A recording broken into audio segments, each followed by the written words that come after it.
Assalamualaikum dan selamat sejahtera kepada Dr. Nuriah Yusof serta rakan-rakan sekalian.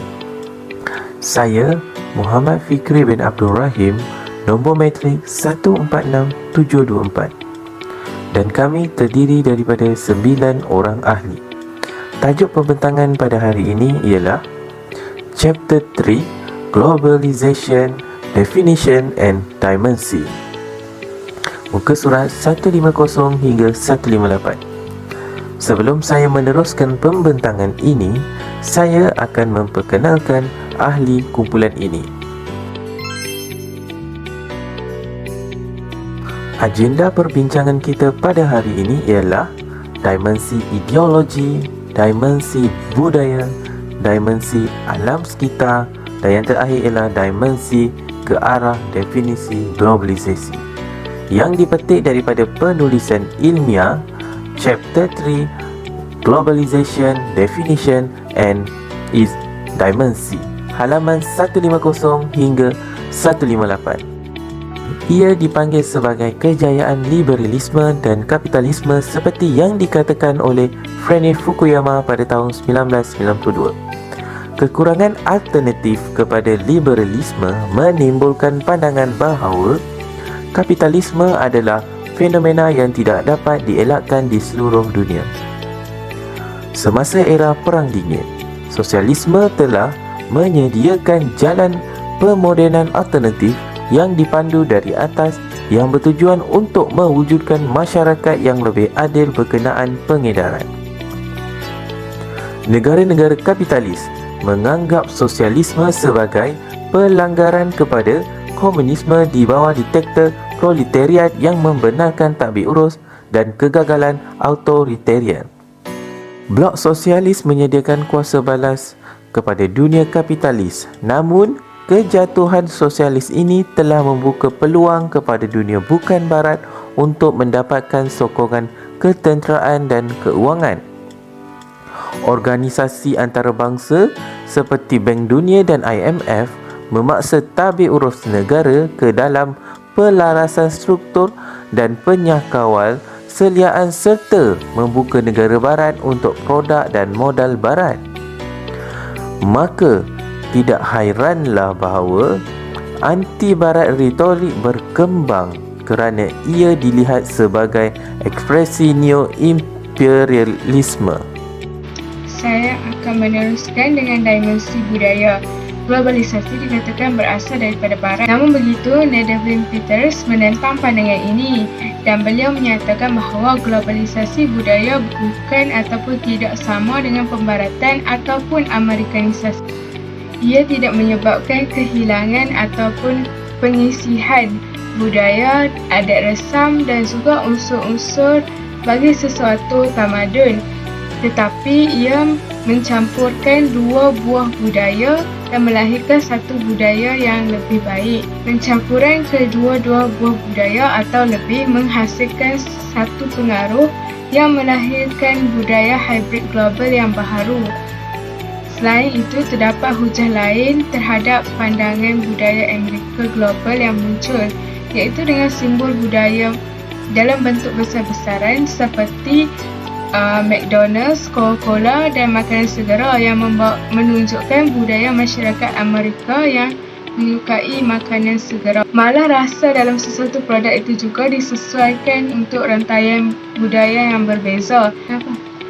Rantaian makanan segera McDonald's telah menghasilkan beberapa makanan yang membentuk satu budaya McDonald's global, antaranya Mexico Burger dan lain-lain. Bukan itu sahaja, produk ini disesuaikan dengan cita rasa dan budaya suatu kumpulan dalam sasaran makanan tersebut.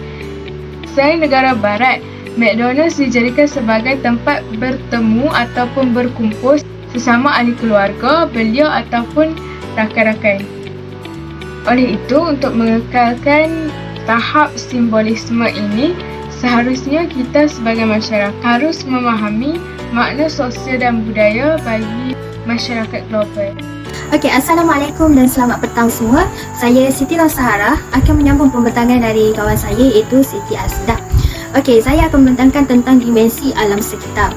Okey, dimensi seperti yang kita tahu itu merujuk kepada ruangan, jadi ia merujuk kepada ruangan alam sekitar. Okey, baiklah. Apa yang kami ringkaskan daripada artikel tersebut tentang dimensi alam sekitar ini, ia menunjukkan kepada dunia merupakan sistem ekologi yang sangat rapuh kerana ketidakseimbangan ini ia memberi kesan kepada kedua-dua peringkat, sama ada peringkat global maupun peringkat tempatan. Okey, bagaimana dimensi ini boleh muncul? Kerana hasil daripada refleksi kemodenan yang lambat, dan mereka baru menyedari bahawa kemajuan teknikal dan pengeluaran risiko terhadap alam sekitar akan berkait antara satu sama lain. Okey, jadi apa yang boleh diringkaskan di sini bahawa semakin maju sesuatu teknologi itu, semakin banyak memberi kesan yang negatif dan kesan positif kepada alam sekitar. Okey, jadi itulah menunjukkan bahawa dimensi alam sekitar ini muncul apabila baru mereka menyedari tentang ketidakseimbangan ini banyak memberi kesan kepada alam sekitar. Okey, seterusnya, sejak Bhopal dan Chernobyl, kita tahu bahawa kilang banyak mengeluarkan gas-gas beracun dan juga stesen tenaga nuklear. Okey, tetapi perubahan dan output pencemaran ini atau penggunaan sumber tidak boleh diperbaharui ini juga memberi kesan kepada alam sekitar. Okey, seperti yang kita tahu, tenaga nuklear merupakan tenaga yang tidak boleh diperbaharui. Okey, jika tidak digunakan secara efisien, maka ia akan memberi kesan kepada alam sekitar kerana untuk mendapatkan tenaga ini ia memerlukan proses berjuta-juta tahun baru boleh kita mendapatkannya. Okey, jadi apabila perkara ini semakin berlanjutan, ia akan memberikan risiko kepada peringkat global, iaitu di mana kesan ini merupakan kesan kumulatif yang besar kepada seluruh dunia. Okey, jadi dimensi alam sekitar ini, apa yang kita boleh ringkaskan bahawa kemajuan teknologi ini juga banyak memberi kesan yang negatif kepada alam sekitar. Okey, jadi itu saja pembentangan dari saya. Saya serahkan kepada saudari Suhaila. Terima kasih. Assalamualaikum dan salam sejahtera. Nama saya Suhaila binti Ismail, nombor metrik 147361. Saya akan meluluskan pembentangan rekan saya, iaitu menjelaskan definisi ke arah globalisasi. Globalisasi merupakan sambungan yang kompleks, iaitu kesaling hubungan dan saling bergantung yang berkembang pesat dalam mencirikan kehidupan sosial moden. Menurut Anthony Giddens, mendefinisikan bahawa globalisasi sebagai pengukuhan hubungan sosial di seluruh dunia yang menghubungkan lokaliti yang jauh dengan cara tempatan.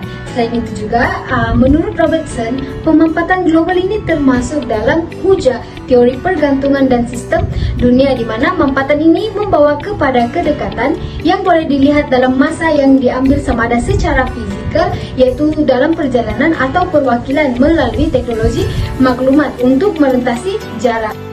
Bukan sahaja itu, secara fenomenologi, proximity dianggap sebagai kesedaran umum, iaitu dunia ini lebih rapat dan mampat, di mana pemampatan global yang membawa kepada kedekatan ini juga merujuk kepada peningkatan tahap saling bergantung antara sistem negara melalui perdagangan, pakatan ketenteraan, penguasaan dan imperialisme budaya. Komponen kedua yang terpenting adalah idea intensifikasi, di mana kesedaran global ini merupakan satu fenomena yang agak baru. Namun begitu, terdapat juga pendapat segelintir tokoh yang mengatakan ini bukanlah fenomena baharu. Namun begitu, ini akan membayangkan bahawa fenomenologi individu akan ditujukan kepada seluruh dunia dan bukannya kepada sektor tempatan ataupun nasionalnya.